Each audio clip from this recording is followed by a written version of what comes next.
There's probably been a time when the inner mechanic within you must have asked you whether your bike has a freewheel or a cassette. While they both look very similar and perform very similar functions, they are quite different from one another.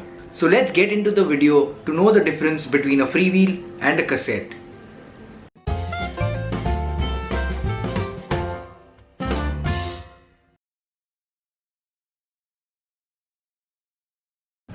So here's a freewheel and a cassette. If you can look at them, they look pretty much the same, but they are not. They perform the same functions and there are ways you can identify them. So let's look at the freewheel first. So if you look at the freewheel, if you rotate it, you can hear the bearings. The freewheel usually has bearings in the center. This part, just behind this, you will see bearings. So one of the ways to identify a freewheel is just by rotating it backward.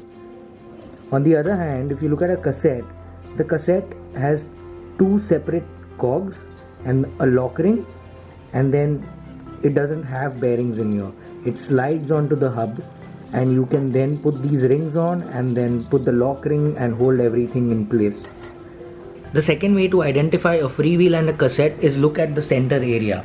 When you look at the center area, there are splines inside. These splines are quite different to the lock ring spline, because of which you need two different tools to open a freewheel and a cassette. To open a freewheel, you'll probably need something like this, which goes and fits in and then you can just rotate it. On the other hand, for a cassette, you need this. This goes inside your hub and it fits onto the lock ring and you can easily open it. You will also need a chain whip. This is by Park Tool. A chain whip that you need to hold the cassette and then just turn it. And these are two ways you can identify how to differentiate between a freewheel and a cassette. Now what you also need to know is freewheels usually come on low end or entry level bicycles. These bicycles which have around 6 gears, 7 gears or 8 gears. On the other hand, cassettes come on slightly higher end bikes that start with 8 speed, 9 speed, 10 speed, 11 speed and 12 speed.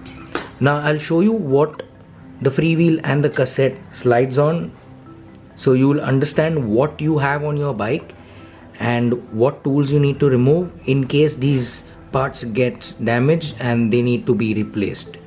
Okay, so as you can see here, we have two hubs here, but on one the freewheel fits and the other one the cassette fits. So if you look at the one on the freewheel, they're just threading over here. This threading allows the freewheel to slide onto it. You just put it on and you just turn it and then use this tool and you lock it. That's about it.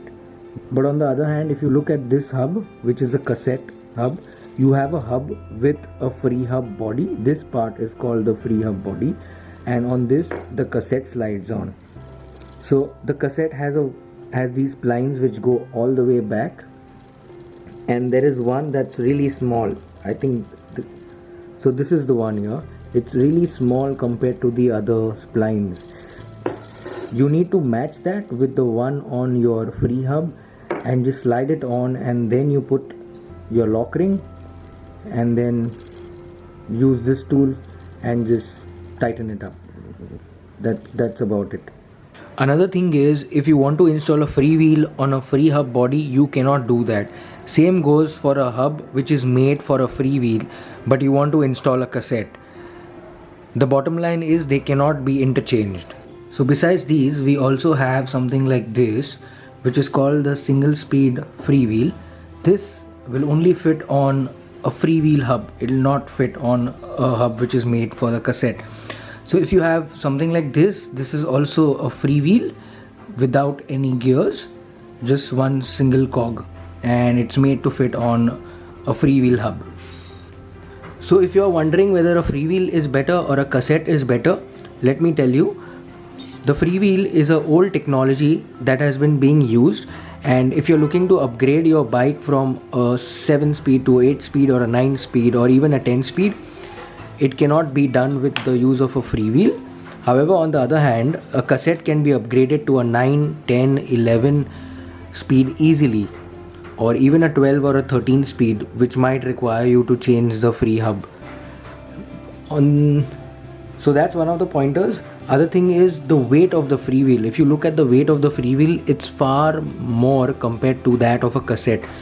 One of the major reasons is because it has its bearing system which is here, and this adds more to the weight of a freewheel. And the cassette, if you can see, there are no bearings inside, so it's far lighter. Also, if you look at the price, a freewheel will probably cost you somewhere around 500 to 800 bucks, but a cassette will just go above 1500 to 2500, which is twice the price of a freewheel.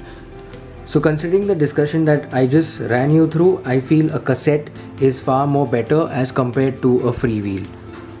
So I hope you've learned the differences between a freewheel and a cassette.